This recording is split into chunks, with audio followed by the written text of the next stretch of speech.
నరహంతకులు నరుల్ని చంపేటంటి వారి కోసం ధర్మశాస్త్రం రాయబడ్డది.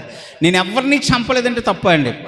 ఆదిలోని ఇద్దరు అన్నదమ్ములు ఉన్నారు. ఒకని పేరు హేబేలు, కయ్యను. హేబేలు చాలా భయభక్తులు కలిగిన వాడు. అతను గొర్రెలు కాపరి.